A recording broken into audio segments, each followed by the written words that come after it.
प्रशांत किशोर। आता लेटेस्ट बातमी काय? प्रशांत किशोरच्या संदर्भातली लेटेस्ट बातमी ही आहे की सुनेत्रा वहिनी जय आणि पार्थ यांनी त्यांच्यावर जबाबदारी सोपवली आहे। ही जबाबदारी असं म्हणतात की जवळजवळ 500 कोटी रुपयाचं डील झालंय। किती? 500 कोटी। हो, त्यांची डील अशीच असतात, 1000 कोटी, 500 कोटी वगैरे वगैरे। आतापर्यंत त्यांनी जे डील केली आहेत ती साधारण 1500 कोटीची आहेत आणि वर्ष, 2 वर्ष, 3 वर्ष अशी त्याची मुदत असते। तर त्यामुळे 100% प्रशांत किशोर यांचं डील 300-500 कोटीच्या खाली असणार नाही। पण प्रशांत किशोर यांचा इतिहास जर पाहिला तर सगळ्यात मोठी जर दुर्घटना त्यांच्या जीवनातली असेल की ज्याच्यामुळे त्यांच्या क्षमतेवर, योग्यतेवर, पात्रतेवर, बुद्धिमत्तेवर, राजकीय चाणक्य नीतीवर मोठं प्रश्नचिन्ह हे उभं राहिलेलं दिसतं, ते म्हणजे बिहारमध्ये त्यांचा स्वतःचा आणि त्यांच्या जनस्वराज्य ते पक्ष जो आहे त्याचा झालेला दारुण असा पराभव। निवडून तर आलेच नाहीत, पण अरे त्यांच्या उमेदवारांची कुठे डिपॉझिट नाही वाचली। जो माणूस स्वतःच्या पक्षाचं एकाही उमेदवाराचं डिपॉझिट वाचू शकत नाही, स्वतः बिहारमध्ये निवडून येऊ शकत नाही, तो दुसऱ्या पक्षाला दुसऱ्या राज्यात नवसंजीवनी देणार, जिवंत करणार, ज्वलंत करणार, पुनरुद्धार करणार, त्याचं काय म्हणतात, अजितदादांनी जी ताकद निर्माण केली होती किंवा अजितदादा यांच्या काळामध्ये जे त्यांचं एक युग होतं, त्याला सुवर्णयुग म्हणायचं का काय म्हणायचं, रजतयुग म्हणायचं, त्या आपण तो विषय सोडून देऊ। पण एक अशी उच्च अवस्था होती त्यांची, तर ती प्राप्त करून देणार का वगैरे वगैरे। तर हा विषय मी माझ्या एका मित्राशी बोललो, त्यावेळेला तो म्हणाला की अनिल, बिहारमध्ये त्याच्या चिंध्या उडाल्या, प्रशांत किशोरच्या अब्रूच्याच चिंध्या उडाल्या, केवळ राजकीय नाही। ही गोष्ट जरी खरी असली तरी लक्षात ठेव की आत्तापर्यंत मेरिटमध्ये जी मुलं आली, काय सांगत होता माझा मित्र, तो म्हणाला आत्तापर्यंत मेरिटमध्ये जी मुलं आली, त्या मेरिटमध्ये आलेल्या, म्हणजे पूर्वी आमच्या बोर्डाच्या परीक्षा असायच्या, आता ह्या वेगवेगळ्या मोठ्या परीक्षा होतात, त्याच्यामध्ये पहिल्या 10, 5, 50 मध्ये येणारी जी मुलं असतात, म्हणजे त्यांच्यापैकी एकाचाही शिक्षक किंवा प्राध्यापक हा त्याच्या आयुष्यात कधीही मेरिटमध्ये आल्याचं उदाहरण नाही। किंवा आत्ता जरी त्या गुरुला परीक्षेला बसवला त्या मुलाच्या वेळी, तरी देखील शक्यता अशी आहे की तो गुरु देखील डिस्टिंक्शनमध्ये पास होईल, पण तो काही बोर्डात पहिल्या 10, पहिल्या 5, पहिल्या 50 येईल अशी अजिबात शक्यता नाही।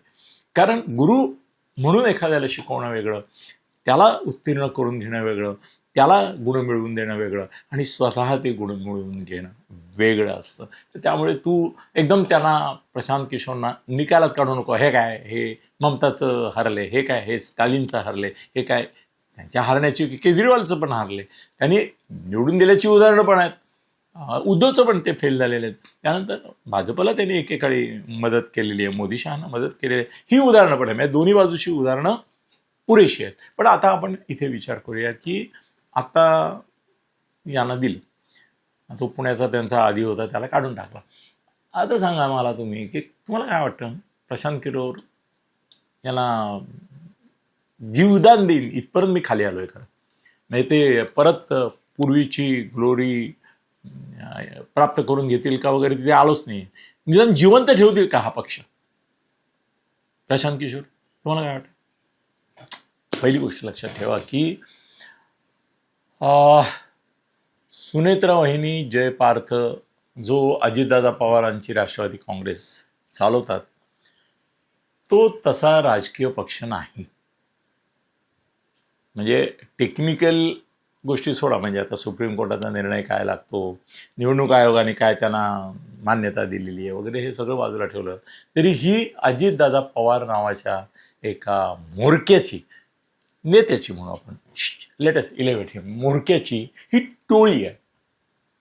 या टोळीचे सदस्य, टोळीला इंग्लिशमध्ये गँग हा शब्द अतिशय परफेक्ट आहे, तर ही गँग ऑफ अजितदादा आहे। याच्यामध्ये भारतीय जनता पक्ष हा ज्या अर्थाने एक पक्ष आहे, पक्ष म्हणून त्याची चौकट आहे, पक्ष म्हणून नेतृत्वाची एक काही घडी आहे, व्यवस्था आहे, यंत्रणा आहे, मंत्रणा आहे, इन्फ्रास्ट्रक्चर आहे, काही बांधिलकी आहे, काही एक विशिष्ट अशी त्यांची अधिष्ठानं असलेली काही मूल्य विचार विवेक आहे.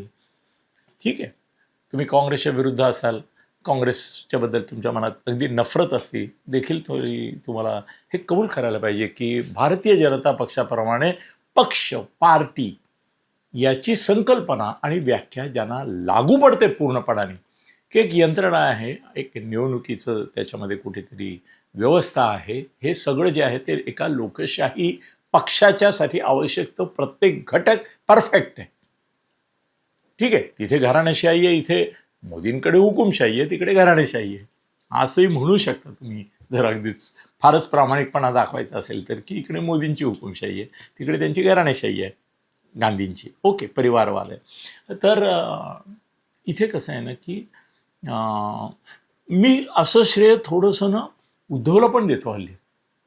मला उद्धवच्या बाबत सुद्धा असं वाटतं की त्याचा पक्ष फुटला, मान्यता गेली वगैरे ह्या सगळ्या गोष्टी असल्या तरी देखील त्यांनी गेल्या काही वर्षामध्ये थोडंसं एक गँग किंवा टोळी याचं रूपांतर पक्षात, इन्फ्रास्ट्रक्चर, एक काहीतरी मिनिमम डिसिप्लिन, एक आचारसंहिता पक्ष म्हणून व्याख्या बसेल अशी, संकल्पनेत बसेल असा प्रयोग केला. ॲक्च्युली असं आहे की दुर्दैवाने त्यांनी आधी टोळी होती, त्या टोळीचं रूपांतर पक्षात करायचा प्रयत्न केला आणि तिथून त्याच्या अपयशाला सुरुवात झाली. त्याचा स्वतःचाच विश्वास आता उडाला असेल, त्याला वाटत असेल मी टोळी चालवत होतो तेच बरं होतं, उगाच पक्ष करायच्या भानगडीत पडलो आणि पक्ष केल्यामुळे हे तथाकथित इन्फ्रास्ट्रक्चर, लोकशाही, स्थानिक विभाग प्रमुख, जिल्हा प्रमुख, तालुका प्रमुख, खासदार, आमदार यांना जे महत्त्व आलं. पहिल्यांदा कसं होतं, बाळासाहेबांच्या काळात फिनिश, काय नाही, शब्दप्रमाण, त्यांच्या आज्ञाप्रमाण, त्यांची आज्ञा म्हणजे देवाज्ञा, हाय हो की नाही. तर शक्यता अशी की त्याला आता असं वाटत असेल की याला हे अंगाशी आलं आपल्या पक्ष करणं. पण तरीसुद्धा मी मान्य करतो की महाराष्ट्रामध्ये काँग्रेस आणि भाजपनंतर थोडीशी एक पार्टी संकल्पनेत बसू शकणारी रचना करण्याचा प्रयत्न, संरचना करण्याचा प्रयत्न उद्धवने केला. शरद पवारांची पार्टी, अजितदादांची पार्टी, एकनाथ शिंदेंची पार्टी या तेव्हाही टोळ्या होत्या, अजूनही टोळ्याच आहेत. त्यांना काही मी फार पक्ष म्हणून हे करायला, मान्यता द्यायला तयार नाही. पण ही जी अजितदादांची टोळी होती, त्या टोळीचं आधी पक्षात रूपांतर करणं हेच अवघड आहे.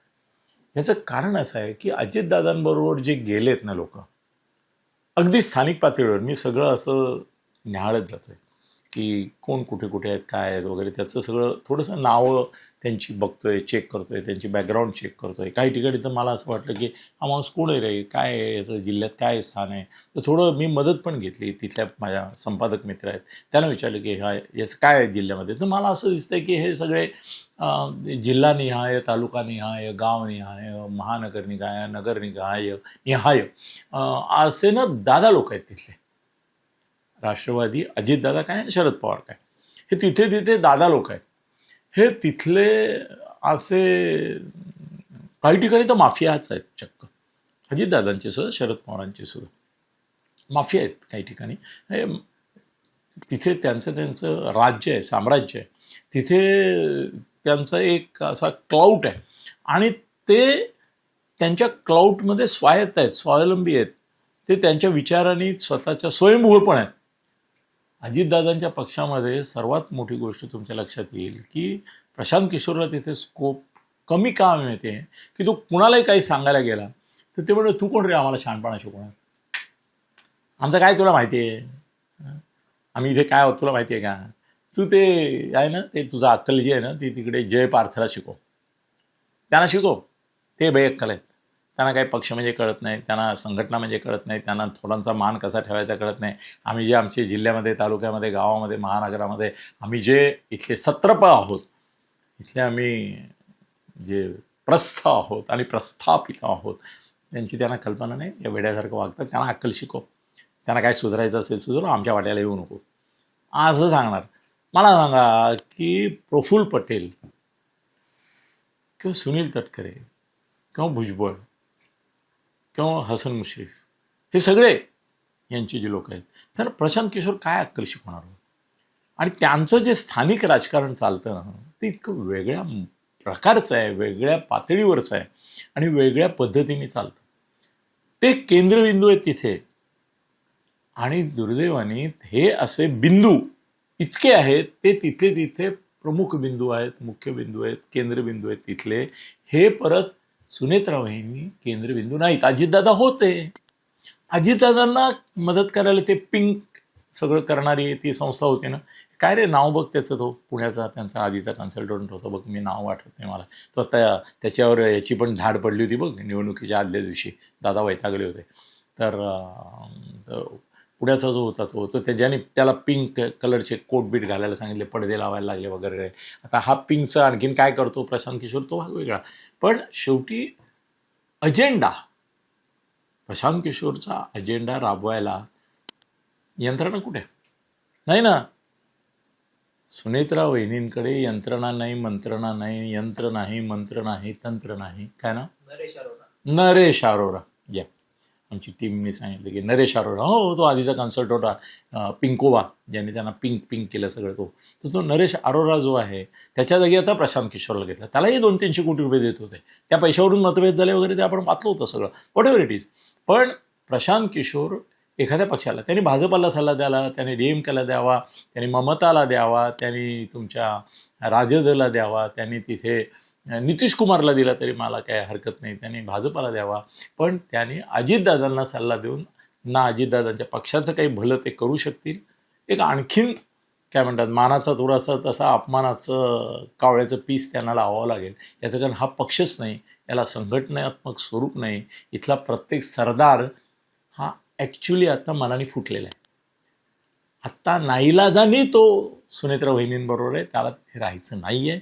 त्याला आयदर भाजपमध्ये जायचं आहे किंवा परत आता नवीन जो मार्ग काढला आहे एक वेगळंच काहीतरी रजिस्टर हे करायचं. आणि दुसरी गोष्ट अशी की जर निवडणूक ह्याच्या संदर्भामध्ये आयोगाने जरी त्यांच्या बाजूने निकाल असला, उद्या सुप्रीम कोर्टातला निकाल जर विरुद्ध गेला तर ते काही शरद पवारांबरोबर जाणार नाहीत, ते भारतीय जनता पक्षात विलीन होतील. किंवा तटकरे आणि प्रफुल्ल पटेल तर मनाने भाजपात गेलेलेच आहेत. अधिकृतपणे जाण्यासाठी त्यांना टेक्निकल अडचणी काही त्या दूर झाल्या की ते भाजपातच डायरेक्ट जातील. ते कशाला इनडायरेक्टली जातील किंवा हा पक्ष ताब्यात घेण्याचा प्रयत्न करतील. तिथे प्रशांत किशोर हा त्यांना अडथळा असेल. प्रशांत किशोरचं अपयश हे मी आजच जाहीर करून टाकतो आणि ते अपयशी ठरल्यानंतर बोलूच आपण त्याच्यावर. धन्यवाद.